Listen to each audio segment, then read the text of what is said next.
Joined now here on the Flagship podcast by one of the all-time greats in Longhorn football history. In fact, he still holds the record for most blocked punts in a career with 8.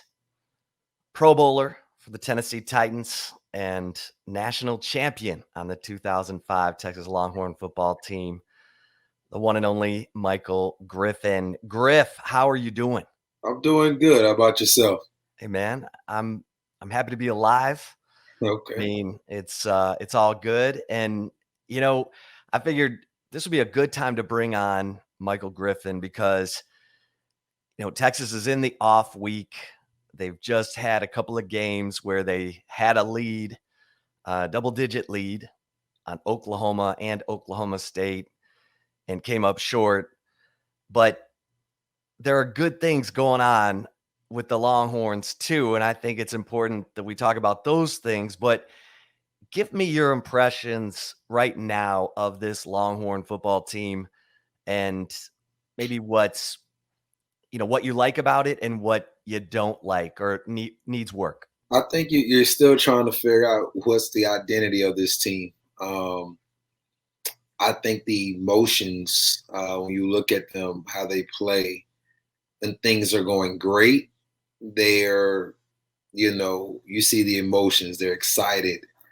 Um, they play with a chip on their shoulder. But when things start going wrong, when something is derailing them, it's you could just see like and I said this on Longhorn Network is that who is who's the leader of this team? Who is the guy that you can count on? Who's the guy that's going to get this team riled up and when things start going left, he gets it back on the right track. Who is that guy? And people name people like, oh, it's Bijan, is this? I'm like, no, no, no, no, no. Just because that person is the best player on the team or this guy's getting all the attention or whatever, that doesn't mean he's the leader of the team. That's it's two totally different things. And I think right now with this team, I think they're still searching for an identity. They're still searching for a leader. And they're young. A lot of guys on this team, especially right now, um, are getting their opportunity to shine. I mean, you got some seniors and some veterans on this team, but they were never the man when it came to they were just never the guy. Even though you got Jameson and Josh Thompson and B.J. Foster, we all know that secondary you kept looking for Caden Stearns. He was the focal point when it came to the secondary. The linebacker crew, yes, you got DeMarvion Overshown, but you still realize that Osai was kind of listed as a defense end or a linebacker. You were still watching this team as if you was watching Osai. And so when you look at this team, you're still trying to figure out who's the identity, who's the guy that runs, who's this defense, who's their leader. On the offensive side of the ball, we all knew Sam was the guy. He was the leader. He was the man. And I think right now that's where you're still saying, yeah, Casey's the starter, but Casey's still young. He has 6 games under his 5, 6 games under his belt.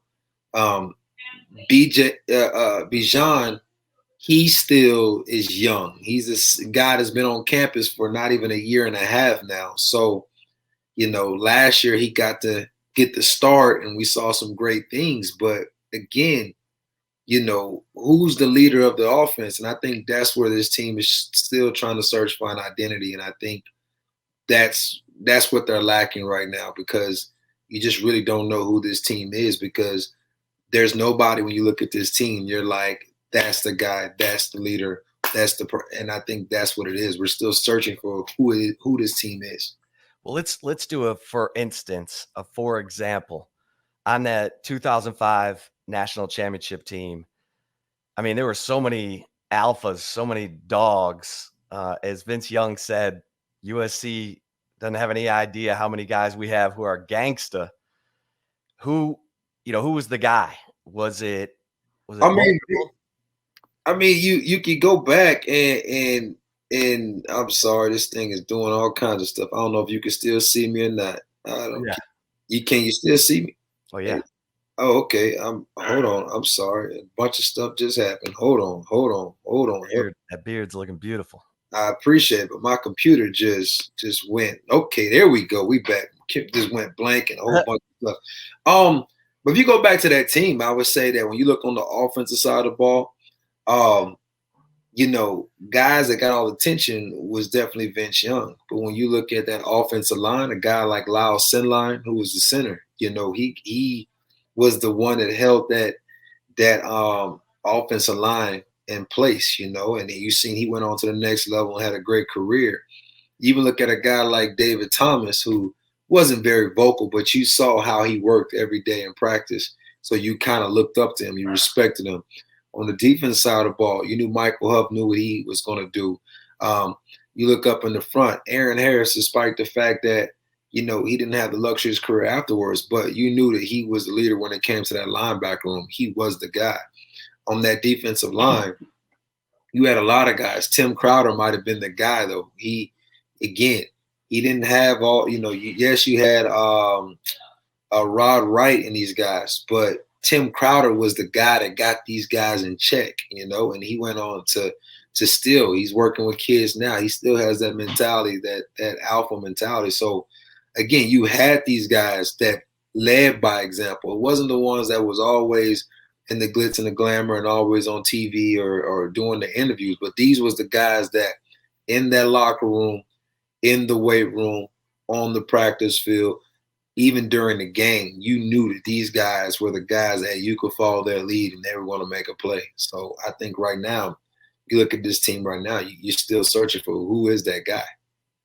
Yeah, because you see the positive, right? You see them get the lead. You see them go up 28-7 against OU, play with fire, make plays on, the third down sack from DeMarvion Overshawn, and then he blocks the punt on the next play, and Casey Thompson becomes the first player in the history of the Red River Shootout to throw for 5 touchdowns with no turnovers. And Bijan Robinson is the number 3 rusher in the country. I mean, you see positivity.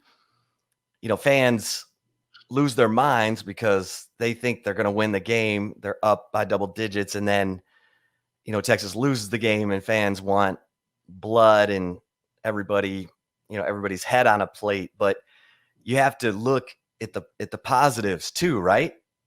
You look at the positives, but we know negatives always outweigh the positives. All that's great. But at the end of the day, the only thing you're gonna remember about that game is Texas lost a 21-point lead, and they had an 18-point lead for majority of the third and fourth quarters. So, despite the fact of the most touchdowns without a turnover, despite the fact of the great job that Bijan and what he's accomplished and things of that nature, at the end of the day, you lost that game. And so it's almost hypothetically speaking, it's equivalent to, let me guess.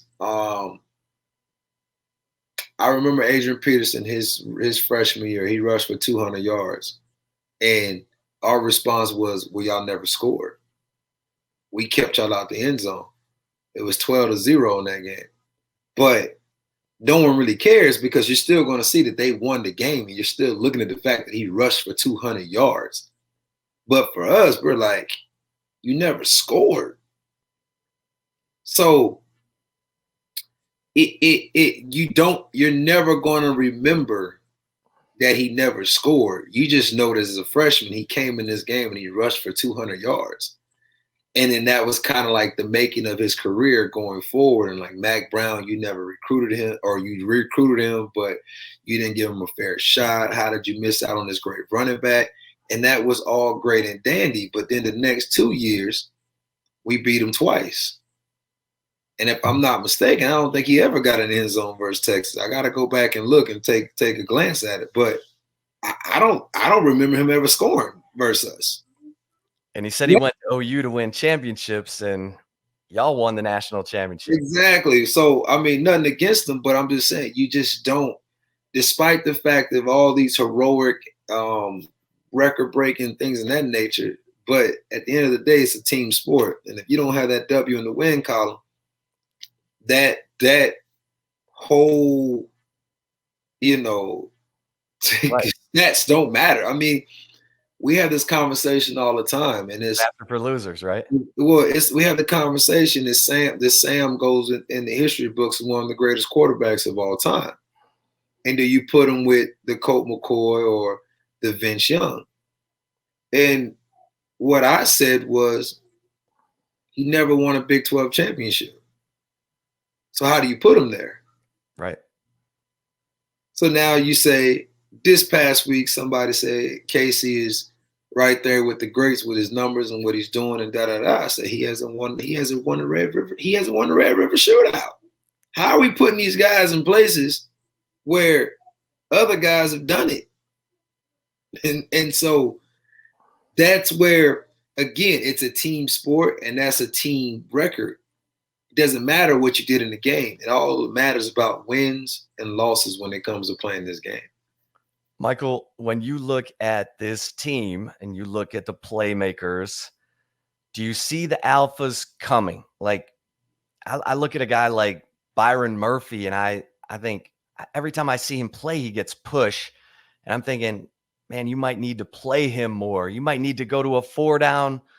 I think right now going forward, I mean, you see that Texas is struggling versus the run. And I think a lot of coaches are starting to understand that. Let's just stay the course. If our game plan is to run the ball, let's just stay the course.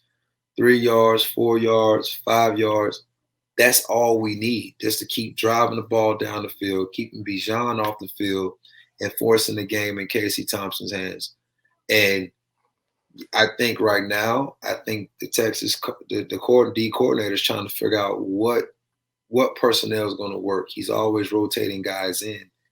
And right now, you're 100% right. I think if you can't stop the run, you're going to have to put more meat up there. You're going to have to put bigger bodies up there because right now, the 3-down linemen, they kind of getting moved out the way, and the linebackers are not knowing how to field, appropriately. And then you got having to have your safeties involved in the run fits, your nickel involved in the run fits, and right now it's just not working. So right now it's probably you're going to have to go to the 4-down lineman.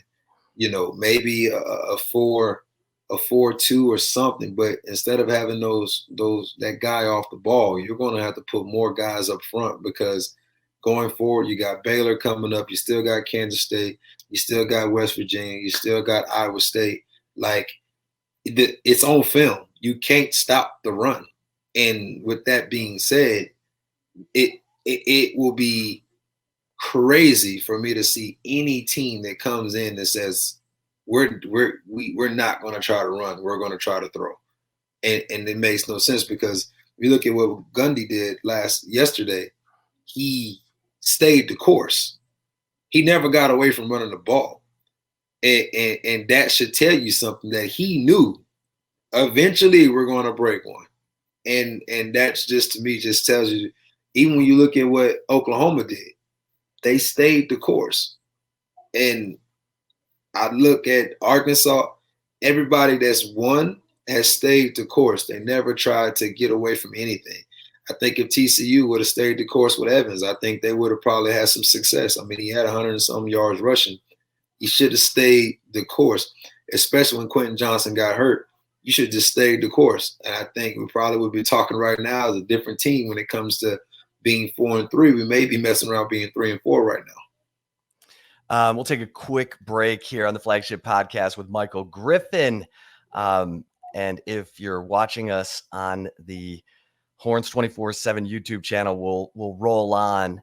And Michael, you look at, you mentioned what Texas has ahead. I didn't see Baylor playing the way that they're playing. That's next up for the Longhorns. When you heard Steve Sarkisian say after the game that we're going to use our off week to work on the mental state of this program, the psyche, and not try to hold on to win games, but close. What did that mean to you? And how do you do that? For me, I think we're at the point right now. If it's me, we're at the point right now that the nice guy may have to go out the door. I mean, you know, it may not be what the people want to see, but at the end of the day, being nice guy is not working. Some of the things I've seen, it's the effort. I mean, I would tell him in his face the effort that Jaron Thompson gave at the last play of the Oklahoma game, just that effort alone. BJ Foster getting blocked by Stoops, like the effort. It's one of those things, and I tell my kids this all the time. I can coach effort, but I can't coach effort. And they're like, what does that mean? And I was like, it means if somebody's giving 100% effort, and a great example would be Joseph Osai, very raw player, very raw player. I even said some of his sacks came because he just gave 100% effort, and it came so late because the quarterback is just holding the ball. The Oklahoma State game last year on Halloween, I mean, you literally chased Sanders down all the way down to the other side of the field to get the sack. That's effort. You can coach that because he's giving effort.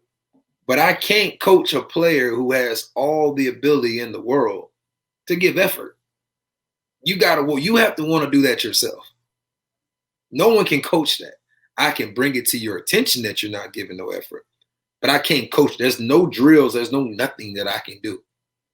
And so when you're talking about the mental aspect of, we're going to focus on that. I mean, at the end of the day, I mean, I really don't know what he can do unless, the biggest thing that he can possibly do is take away what these guys want most, and that's playing time. Yeah. And I think that's the biggest thing. Hey, listen, you can't get the job done. That means pretty much if I'm putting you in the right positions, because guys is in the right position, they're just not making the play. So the question is, you can't make the play. You don't want to make the play. That's fine. Let somebody else get an opportunity. And shake it up. That might be what you have to do, is shake it up. Because right now, there's like no consequences. I mean, if it was me, Jaron, listen, what you did right there, if I'm a player and we teammates, we got to have this conversation after the game, because it's just no way. Like, you literally, it's like you you sandbagging and you got some money on the game or something. I don't know what's going on, but I've never seen nothing like that in my life, where somebody just like no effort, like you just don't even try. And not to pick on him, but I mean, it's just a lot of that going on. Like, hey, guys are just like, and it's almost like you look at this team and you say they don't have no depth and there's no consequences. Because I remember when we played at Texas, you mess up or something, somebody rolling right in because you had somebody sitting on the bench waiting his opportunity. But right now, I feel like you just got a team that there's no depth, and so there's no consequences. And so when you say we're working on the mental aspect, I really don't know, because I really don't know what he can really do when it comes to these teams, because the team is who they are. This hand that he got dealt with, this is them. They are who they are. So right now, the mental aspect is more of, Sarkisian, you're going to have to figure out how to win ball games with what you have. I strongly believe you've seen enough. You saw spring ball, you saw a training camp or fall ball, and you saw, the last 6, 7 games, whatever it may be. You see what you got. So right now, you got to figure out what you got, and you got to work it. And if that means handing Bijan the ball 50 times, that might be what it needs to be. If that means, Casey, you're playing terrible right now, Hudson, come on, let's see if you give us a spark. But, whatever it is, you're going to, if you want to mess with psyche, that's what you're going to have to do. Take away what these guys want most, and that's playing time. Yeah, I mean, I was talking to Brian Jones last week, the former linebacker at Texas, who's on CBS, and he just, he said there's no physicality. They're like, he said, I watch other games and you're like, ooh, they're hitting. they're out Yep. there hitting. And he said, I'm not seeing that when I'm watching Texas. And that, obviously is a concern. If you go to a four down lineman, maybe it helps a little bit. If you, put, Alfred Collins out at the 5 technique, put Byron Murphy at the 3 technique, Coburn or Sweat and Ojimo at the other end, now you're able to set the edge and help that back 7 some. On offense, would you run Casey a little bit more by design? I know that's not something that Sark likes to do, but Casey's a pretty good runner. I mean, the issue right now is the offensive line. I mean, Yeah. it's obvious. I think the rough part is just at what point do these guys realize that they are like I said, the mental aspect, the mental psyche. At what point do you realize that you're really like you're an issue? Like like at what point do you say, hey, you know what? I gotta figure like at what point? And again, it's like there's no consequences because it's like, who do you put in? What do you do? And I think that's where it's bad. I mean, I you kind of like, you know what, Sark, you inherit this, but you got paid for it. But it's like, dang, like how does this team get to this? To this, I think right now this O line is probably going down right now. It's probably one of the worst O lines in Texas history, and it's not too late to get better, but it's gonna have to come from within. It's gonna have to come from within the locker room, within Kirk Setter. It's gonna have to come from within. It can't come from within. It can't be the coaches trying to. It does not work that way. It to be a good team, it does not work with the coach. Coaches put us in positions, they prepare us, but come Saturday, it's all on us. We the ones that step inside that white line. And that's what they, like I said, it seems like they don't get it. You're watching the game and you're just trying to figure out like, you know, do y'all care? Like I don't know. It's hard because I'm not in that locker room. So it's just all you can do is have an opinion. And I think that's what it's just hard because you just really, like you said, I'm trying to figure it out. It's like you watch, you got to lead, and it's like y'all excited, and then when things start getting rough, you're just like, hey guys, somebody. But then Sark even said it. It's like everybody's looking around to see who's gonna make a play Right. instead of just taking, hey, I'm gonna make a play. Who do you like? Who do you like? Like even a young guy, who do you like? Give me a name or two on the defensive side. I think what I like about DeMarvion is he plays hard. I think there's still a lot to learn, but the way that he plays hard. And I think, you know, you could just see he loves the game of football. He loves it. Um, I think if other people would see that, the way he plays, the way he's all over the field, the way he's really artsy, when he does his little, we call them straps, the thing he does it, you could just see he takes a lot of pride in playing the game of football. Like literally, the way he dresses on the way to the games. I don't know if you've seen some of his Oh pictures, yeah. but he's from the small town of Harp, and he's like embracing all of it. Like I'm gonna give it my all, and that's what you appreciate that because that's a guy that I would love to go to war with any given day. Like I would try to have to match your intensity. I think he's a guy that like elevates your game because you just see the way that he plays. And I think you saw that versus Oklahoma, and you've seen that each and every week. Even when he got hurt this last game, I mean, he sold out and threw his body into that hit. And it's like you see this guy really love like he takes his game very serious. It's like he's going to work and he's trying to leave an impression on this game. So that's what I really like when it comes to the Texas defense. And then what about on offense? Of course, Bijan is easy to like, what he does. He's very humble and everything. But a guy that, I think it's a guy that I've grown to appreciate his game is Marcus Washington. And the reason I say that is if you ever really just watch him, he blocks his tail off at the wide receiver position, like literally blocks his tail off. And a lot of times I've seen the other receivers, I mean, they get pushed out. I know they like 160 pounds soaking wet, if that. But the one thing I know about them is like he gets in and it's like if the ball is coming his direction, whether it's a bubbles screen or whatever it is, he's gonna take care of his guy. Like he's gonna do everything he has to do. But at the same time, Bijan is just somebody that's very, very special. Um, it's unfortunate that things are not going in his favor when it comes to like the wins. But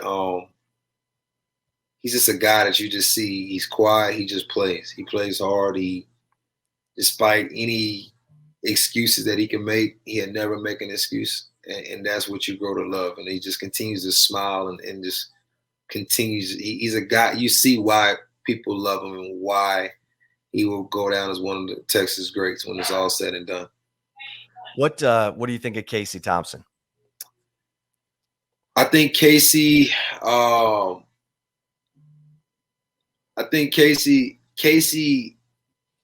as right now, I would say he's inconsistent. You know what his capabilities are. You see it. But he has to find a way. When things are getting tough, he has to find a way. He has to figure that part out. And I think that's what's holding him back because he has to figure it out. And the doubt part is you look at TCU and it was like he couldn't figure it out.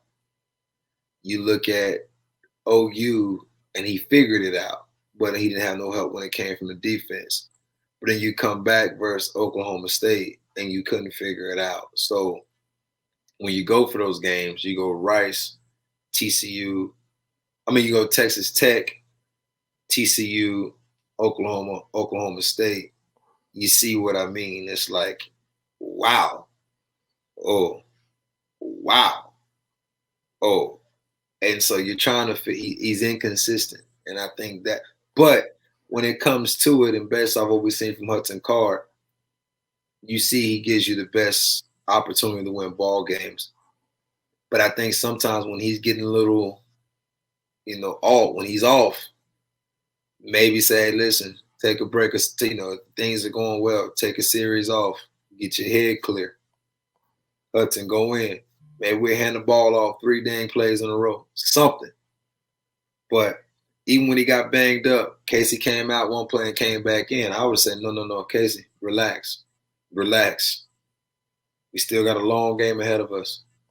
They was in the middle of the third quarter. We still got the lead. Relax.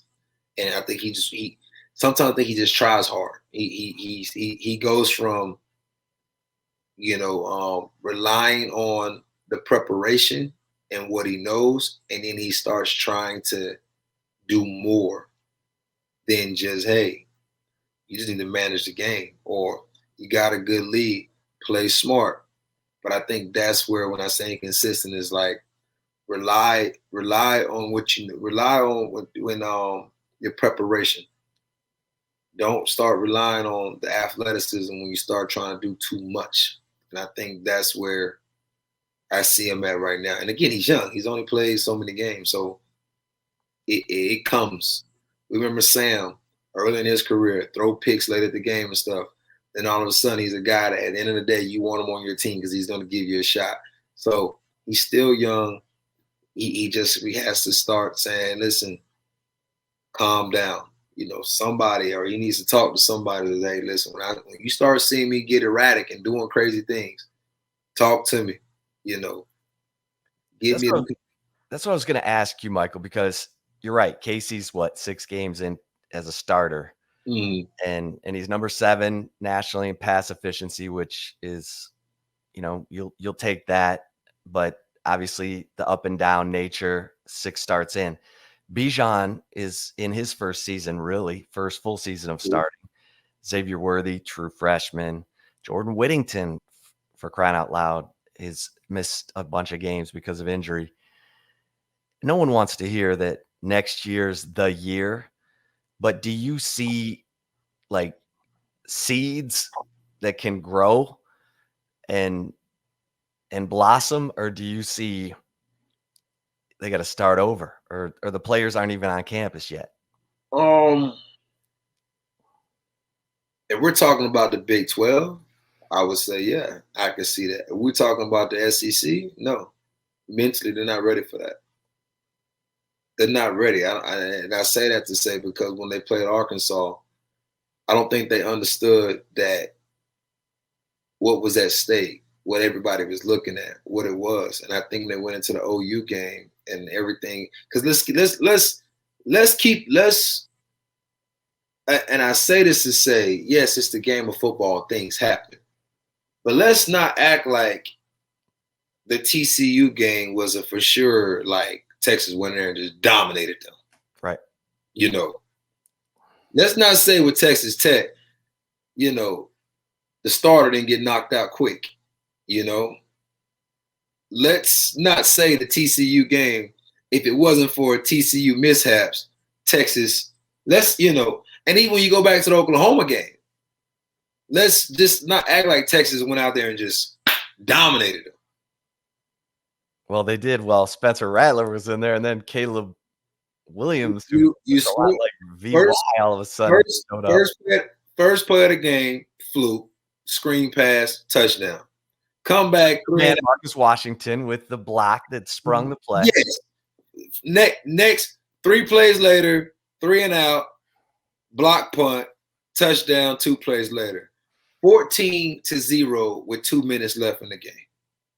2 minutes into the game, yeah. 2 minutes into the game. So when we say you had a 21-point lead, you had a 14-point lead in 2 minutes. It's like, hey, guess what? Here you go. 14 points. Let's go. So that's what I'm saying. And when you say, are you ready? Because let's be honest, OU, maybe now with Caleb, they looked a little bit better. But let's not say that OU or even Oklahoma State, because I think they're good teams because they find ways to win. But it also tells you that they have depth on their depth chart. But are they compatible to the Alabama? Kentucky been looking good lately for the last 2 years. Georgia. I mean, we just saw what happened to Arkansas, and Arkansas ain't won nothing since. I mean, that's what I'm saying. Like, are we ready? When you ask that question, it's like, where are they at? And you're like, well, Big 12, they're here. But in the SEC, Arkansas is looking like they are what they said they are when it comes to where they're going to finish in the SEC. So now the question is, how far off are they? Apparently, they're not even a top 25 team. So it's hard unless this offseason you hit the transfer portal very hard, but you have so many holes. I was going to say, where would you hit the portal? O-line. Yeah. O-line and D-line. Yeah. I mean, if I'm ready to transfer and I'm decent, Texas is my first option. Because you see that offense, it can light O-line it up. and D-line can't get pass rush on defense, and offensive line can't block. Like it's.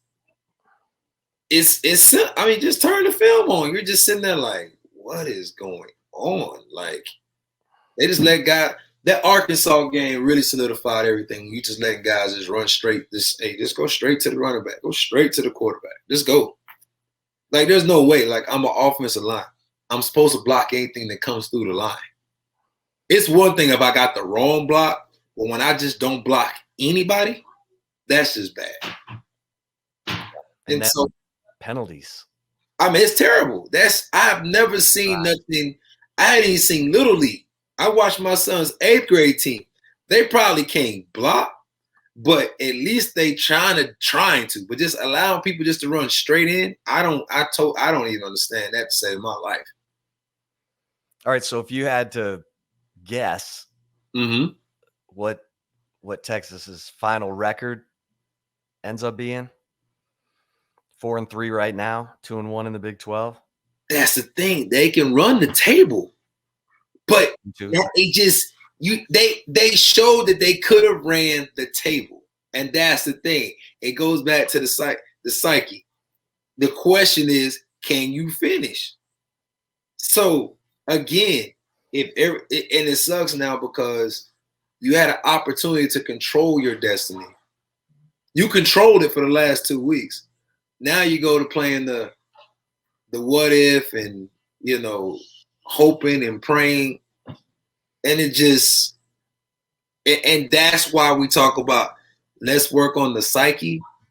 When Sark says that, the question now is, like last year, when they lost to, I believe it was Iowa State, what did the team start doing? People started, I'm going to opt out the rest of the season. People stopped trying hard. Then the young guys started getting more opportunities. And then you start saying, okay, well, we got some depth for next year. So that's the question. Now that you're at your bye week and you just lost to Oklahoma and Oklahoma State, and Oklahoma State will have to literally lose, 3 games? 3 games. Probably not going to happen. They've already beaten K-State and Baylor. And now you need Oklahoma to lose 3 games. And Caleb Williams doesn't look like he's going to lose. So now what is the mindset of the team? What is the mindset of the seniors? Josh Thompson, Jameson, B.J. Foster, DeMarvion Overshown, who just got hurt, Brockemeyer, Coburn. What is the mindset now? Now do you see where I'm going? Yeah. So how far is this team off? I don't know, because a lot of times players follow leaders. And if you see all these guys have been the starters all year and now they're checking out, don't know what to tell you. Yeah. Yeah. I mean, it's I know fans have had it. They're impatient. I would say I've seen enough of Sarkisian to know he knows offensive football, and let this guy recruit for a few years. Texas fans got to be patient as much as it hurts. But it ain't. But we know that this is the issue, and I said this already. We can either go into the SEC being relevant in the next couple of years if you allow that to happen, or we can go into the SEC changing coaches every so many years, and we'd be like a University of Tennessee, where we still keep talking about Vince Young and the 2005 championship. Yeah. So you only get relevancy because of what happened in the past. Yeah. Michael? That's the way it can go. Yeah. Yeah. I mean, everybody puts their Live the Dream DVD on to remember what Texas football would have, what it was, what it could be, maybe once again. But yeah, it's like we talk about hitting recruiting, but what do players look for? Wins. Right. So now Oklahoma State and Oklahoma look very appealing. Well, you still got Austin over Stillwater, right? Still got Austin over Norman. But when you're winning, you think Alabama look great? Right. Guys are going to the league, right? Hey, and going to the league. I'm okay with making a three-year stop if it's going to give me millions, that investment. I'm okay with it. How many players from your 05 team ended up in the NFL? Whole secondary. Double digits. None of the linebackers. All the D-line. So that's at least 3 of the O-line. If you count five DBs and you count 4 because because you Oh, still had Jonathan Scott. no with the O line Oh, 5. Jonathan You Scott. had Line. Tony Hills, Blaylock, 5. Sinline, Studdard. Who was the other one? Blaylock. No, Blaylock was a guard. Who was our other tackle? Oh, let's see. Jay Scott. Jay Scott. Yeah. Jay Scott was the other one. Yep. All 5 went to the league. David Thomas went to the league. And Selvin. Jamal Selvin, Vince Young, Henry Melton is in the game. Brian Iraq. But this is just the starters who all went. So you still got Jamal Charles, Ahmad Hall went to the league, played 7 years. Yes, blocked for a 2,000-yard rusher in 2010. So yeah, I mean, you look at it, that whole team, and then you got guys like, Billy Pittman went to the Chargers. Limas, Steelers. Limas Sweet went to the Steelers. Nate Jones went to, was it Cleveland or Cincinnati? Where did he go? He played like 2 or 3 years. Still got Quan Cosby, went to Cincinnati. Yep. Shipley was injured, but played Cincinnati and went to Jet. I mean, the team, and these are guys, Rackpo, he was on the bench.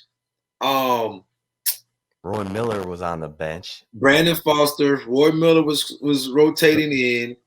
Frank Ocam? Frank Ocam was rotating in. You still had who else? B-Rob. Yeah. I mean, it was just, you just name like, it's like 18 dudes. That team was full of players ready to go. And they knew how to win. But that was the class. When you talk about recruiting, that 2000. That was the class prior. That was our class. And then Brian Arakpo was the year after us.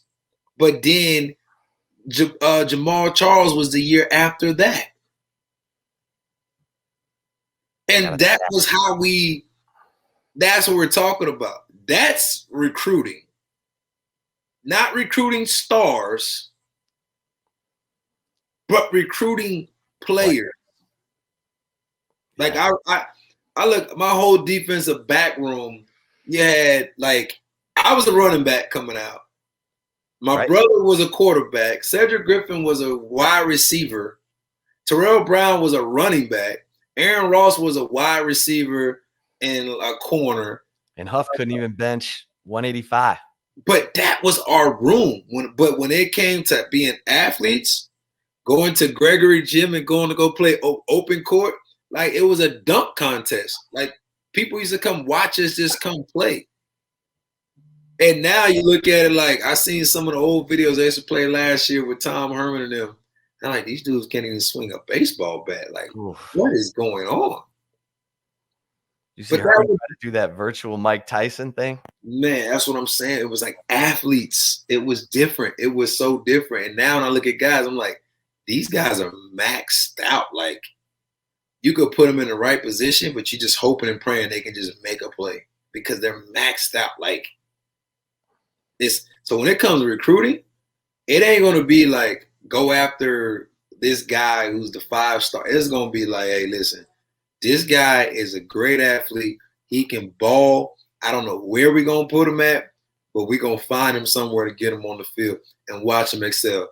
Prime example, Trayvon Diggs right now for the Cowboys. 7 interceptions in 6 games, who started as a wide receiver. I think it was a quarterback in high school, wide receiver, and then turns around and Saban tells him, hey, you're going to go play DB, play safety, and get drafted as a corner.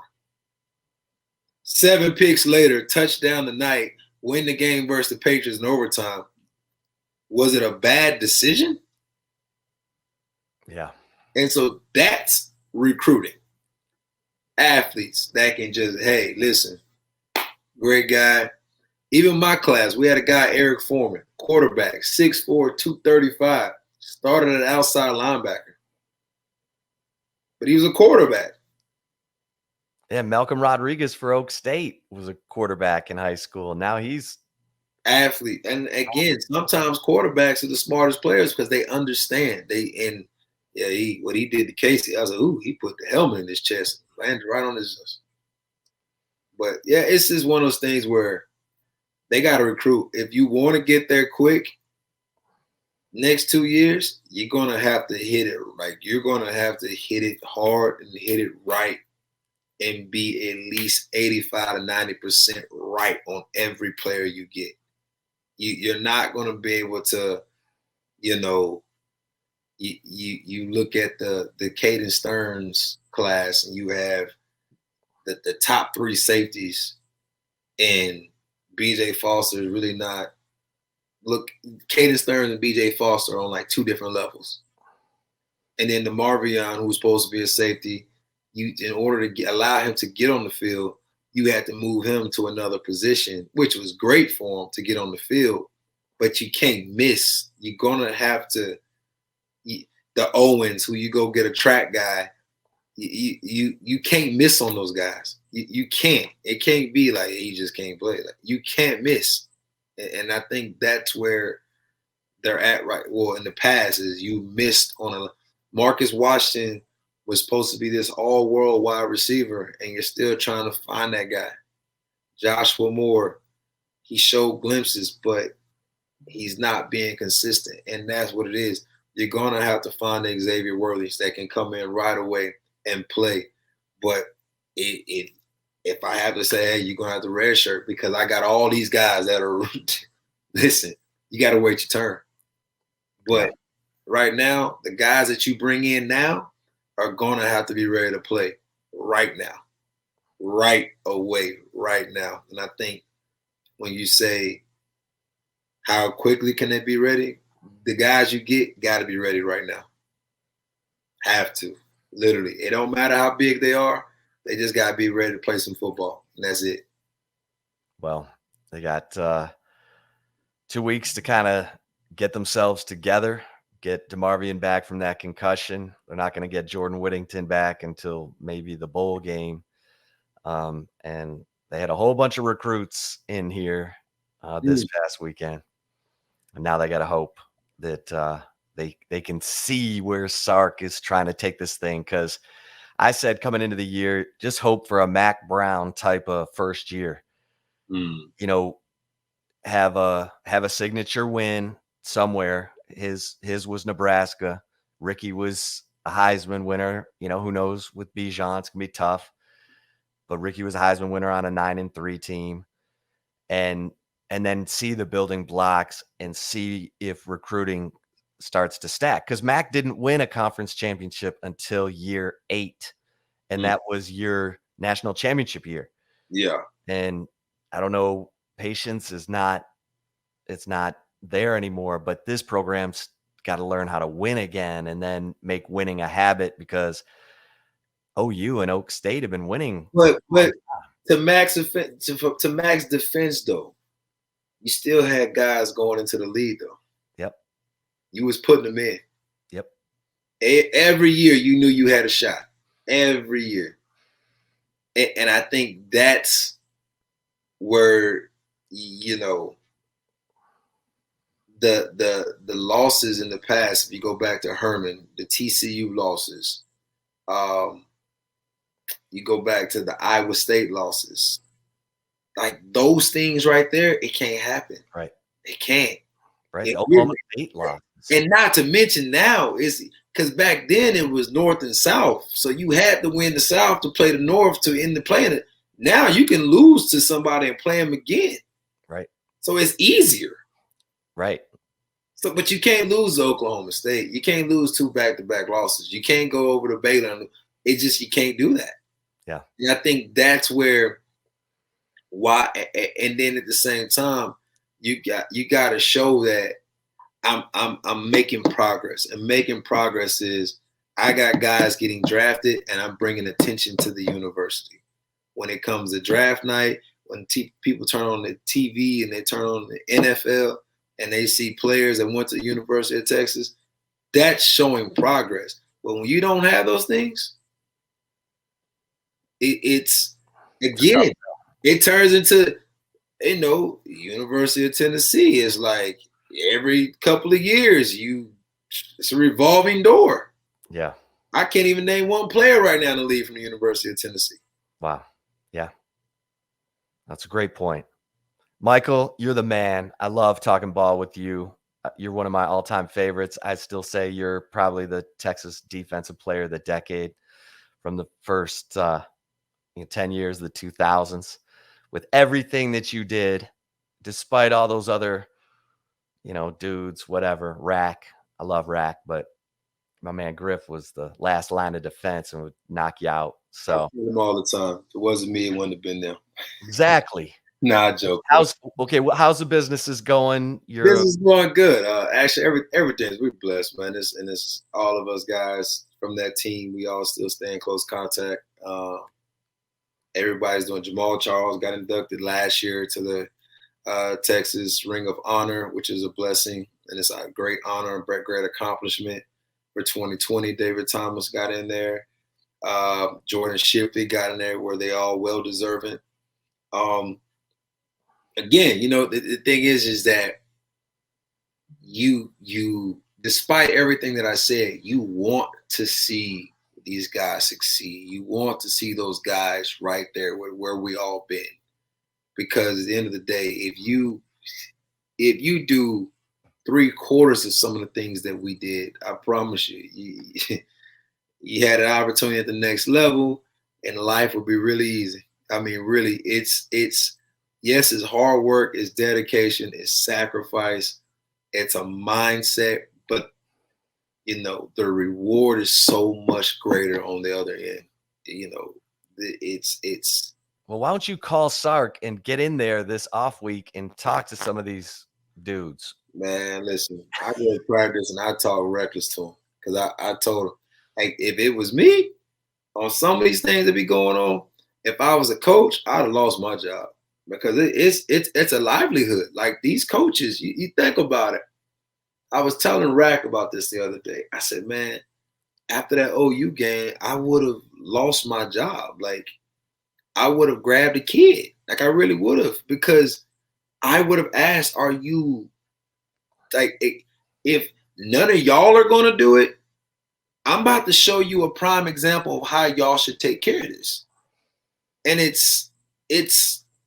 get it. It's a game, but at the same time, it's a business. And I tell my kids this all the time. Don't waste other people's time. Like that's my biggest pet peeve, is wasting other people's time. And I say that to say, when you say Sark has to really say, let's work with the psyche and let's work on the effort and let's work, like that's BS. That is BS. You shouldn't have to work on that.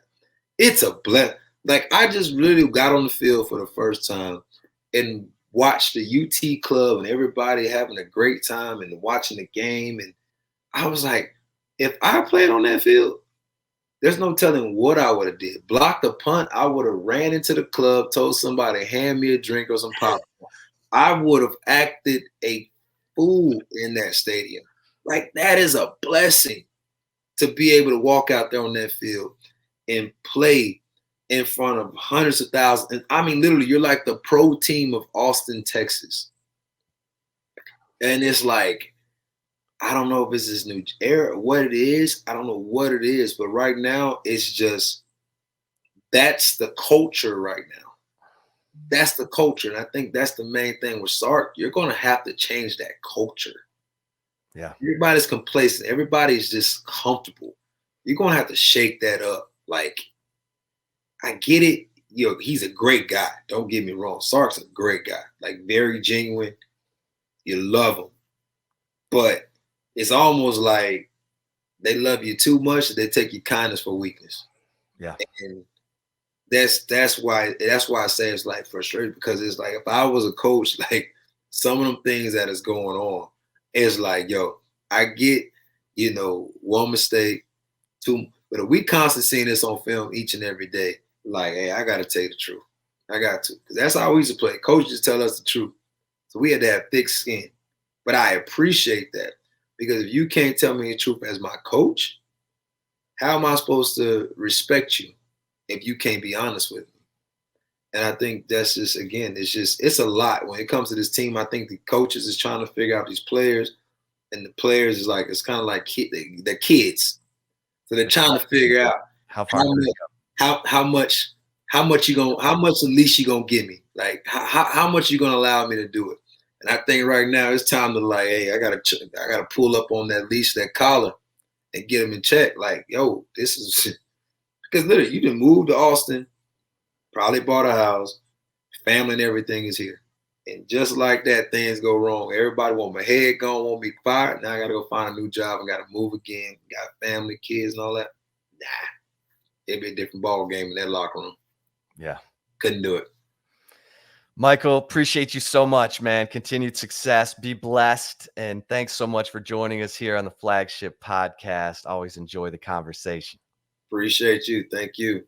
All right. For Michael Griffin, I am Chip Brown. Thanks so much for listening and watching in on the Horns 24/7 YouTube channel, the Flagship podcast. Until next time, stay safe and keep the faith.